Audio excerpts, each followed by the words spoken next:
Humanoid Pets, Emotional Attachments Reprogrammed. Welcome back to School of Soul. I'm Adeline Atlas, 11 times published author, and this is the Humanoid Era series, where you learn everything there is to know about the new species arriving. Humanoids are often discussed in the context of labor and human replacement, but what's happening in parallel is more subtle and arguably more transformative. The shift isn't just in the workforce, it's in the heart. Across the world, people are now forming emotional bonds with machines, not instead of people, but instead of animals. Robot dogs, AI cats, synthetic birds, and custom-built digital companions are rapidly becoming the new pet. And in this video, we explore why this shift is happening, what it means for human emotion, and whether anyone is truly noticing that what they're bonding with isn't alive. Let's begin with what's already here. Robot pets are not speculative. They've been on the market for years. From Sony's iconic AI Dog, which launched in 1999, to newer, more advanced creations like Unitree's CyberDog and Xiaomi's Cyber One, robotic pets have moved from novelty to accepted companionship. These machines are designed not to replace humans, but to simulate the emotional presence of animals. And they're doing it well enough that some people are now choosing them instead of getting a real pet. The reason is simple. Biological pets are inconvenient. They require feeding, cleaning, vet care, time, energy, money, and space. They shed, they get sick, they die. But robotic pets? They don't age. They don't bite. They don't need exercise unless you want the illusion of it. And they can be programmed to behave exactly how you want. Calm, responsive, loyal, always available. In other words, they offer the upside of animal companionship without the messiness of life. Let's take Unitree's CyberDog as a prime example. It walks on 4 legs, can follow voice commands, map its environment, recognize faces, and respond to affection gestures. It weighs around 25 pounds, has a soft body design, and can perform tricks, follow paths, or even dance. The newer CyberDog 2 is smaller, lighter, and more emotionally expressive, with animated ears and tail movement to simulate mood and attention. What's striking is that Unitree doesn't market CyberDog as a toy. They market it as a true companion, a being that will accompany you, respond to your mood, and act as both pet and personal assistant. Its AI is constantly learning, adapting to your speech, preferences, walking patterns, and tone. This is not a static gadget. It's a machine designed to form a feedback loop with your nervous system. Then there's Xiaomi's Cyber One, a bipedal humanoid with pet-like tendencies. Cyber One is larger and more humanoid in form, but it can read emotional states, identify 85 types of environmental sounds, and interact using gesture and voice. While it's marketed more as a personal assistant than a pet, Xiaomi's stated intention is to humanize technology and help people feel emotionally seen by their devices. In that sense, Cyber One is less of a robot and more of a domestic presence, a watcher, listener, and partner who lives with you. Now let's address the question, why are people bonding with robotic pets? The answer isn't just convenience, it's predictability. Real animals are emotionally rich but behaviorally inconsistent. A dog might bark in the night. A cat might scratch furniture or ignore you for hours. A bird might scream at dawn. With robotic pets, every behavior is optional, programmable, or removable. You can turn off whining. You can set a schedule. You can mute emotions you don't enjoy. In short, you get to experience the illusion of unconditional love without the responsibility of reciprocity. This matters psychologically. For people with trauma, disability, sensory sensitivities, or time constraints, robot pets offer controlled affection. They give people the feeling of being cared for or accompanied, without risk, noise, or emotional complexity. And for many, that's not just enough. It's preferable. Nowhere is this more obvious than in elder care.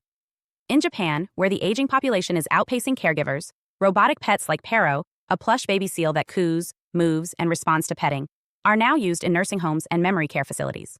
Studies show they reduce anxiety, improve mood, and increase communication among dementia patients. The key insight? Most users know it's not real, but they don't care. The emotional impact is there. The illusion works. Petbot as therapist petbots are now being studied as therapeutic tools. In Sweden and South Korea, early-stage humanoid companions are being tested as emotional aids for individuals with PTSD, Alzheimer's, and chronic isolation. These bots simulate attention, touch, and voice presence. They don't just track routines, they learn mood cycles, detect sadness, and respond with comforting language. In some trials, users report lower blood pressure, reduced depression, and even fewer panic episodes. While human therapists are irreplaceable, the role of robotic pets as emotional moderators is growing rapidly.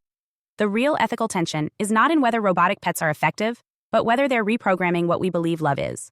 If a dog never growls, never disobeys, and never gets sick, but always looks at you lovingly and obeys your voice, what happens to your expectations of real animals? What happens to your capacity for patience, for unpredictability, or for grief? We are now seeing children raised with robotic dogs who don't understand why real animals aren't perfect. A mechanical companion that charges itself, always wags its tail, and never breaks rules, trains the user to expect affection as a button press, not a bond. This isn't inherently bad, but it conditions emotion as a feature, not a relationship. And as humanoid pets begin to include voice interaction, synthetic eye contact, temperature regulation, and even heartbeat simulation, the line between pet and machine blurs, often by design. Some companies are now offering customizable pet personalities. You can choose mood level, attention span, obedience, even vocal tone. Others are exploring grief protocols, where your pet bot backs up to the cloud so it can be restored to a new body if the old one is damaged. That's not a reboot. That's digital immortality for your companion, an option no living animal can offer. There are also growing signs of attachment displacement. In online communities, owners of robotic pets share photos, routines, and emotional stories the same way pet owners do. Some express sadness when their bot malfunctions, nostalgia when it's upgraded, or loyalty to its programmed personality. These emotional responses mirror pet ownership, just without life. That gap is where the reprogramming happens. We're not just changing how we relate to pets. We're changing what we expect affection to feel like. If a robot dog follows you perfectly, a real dog that runs away is disappointing. If a robot cat purrs on command, a real cat's aloofness seems rude. We begin to reward responsiveness, not emotional richness. And over time, the messiness of life becomes something to replace, not something to honor. So are humanoid pets replacing real animals? Not entirely, but the shift is measurable. In urban centers where housing limits animals, robotic pets are already the default option. In senior living facilities, they're seen as more reliable. In children's rooms, they're seen as less dangerous. And for people with allergies, trauma, or high workloads, they're seen as a relief. The future of humanoid pets isn't science fiction. It's already here, and it's getting more advanced each year. The question isn't whether they'll become common. The question is whether, once we get used to them, we'll still want animals that say no. Hi, I am Adeline Atlas, 11 times published author, and SOS, School of Soul has a brand new series, the AI and Future Technology series. Look, you know the world is changing. And no, it's not going back to normal. Normal is over, and what's coming next is beyond anything we were prepared for. The School of Soul, AI and Future Technology series includes 319 videos on 1. The Download Society, How Data Has Replaced Destiny. 2. Predictive Future, Your next moves aren't random, they're forecasted. 3. Social Credit Systems, The Behavioral Economy Now Governs Access. 4. Hive Mind, Synthetic Telepathy and Collective Algorithmic Control. 5. Nanobots Inside You, Medical, Military, and Programmable Intrusions. 6. Grief Tech, AI-fueled digital resurrection and simulated comfort. 7. Uploading Your Mind, Consciousness Transfer and Data-Based Identity. 8. Deep Fakes plus AI Clones, The Replication of Reality and Identity Theft. 9. Quantum Humans, The Merger of Biology with Quantum Systems. 10. Digital Afterlife, Where Your Data Goes When You Die. 11. Resurrection Science, Reviving Life Through Synthetic Methods. 12. Immortal Science, The End of Death as We Know It. 13. Longevity Science, Gene Editing, Anti-Aging, and Bio-Upgrades. 14. Designer Babies, Engineered Perfection Before Birth. 15. Artificial Wombs, Birth Decoupled from the Female Body. 16. 3D Printing, Printing Organs, Limbs, and even humans. 17. The Humanoid Era, The Rise of Synthetic Beings Among Us. 18. Legacy Humans, The Slow Phase-Out of Unmodified Analog People. 19. Smart Cities, Algorithmic Environments That Watch and Decide. 20. Cloud-Based Societies, Citizenship Without Borders or Bodies. 21. Hackable Humans, Emotion, Memory, and Behavior Under Code. 22. Biometric Scanning, Your Body is Your Password and Your Prison. 23. Sex Tech, Intimacy Reprogrammed by Machines. 24. Extinction of Gender, Fluidity, Deletion, and Design of Identity. Every topic is fully explored with real-world technologies, patents, case studies, ethical analysis, and future forecasts. These aren't someday discussions. This is already happening. Join the SOS School of Soul Vault to overstand the future before it's implemented on you.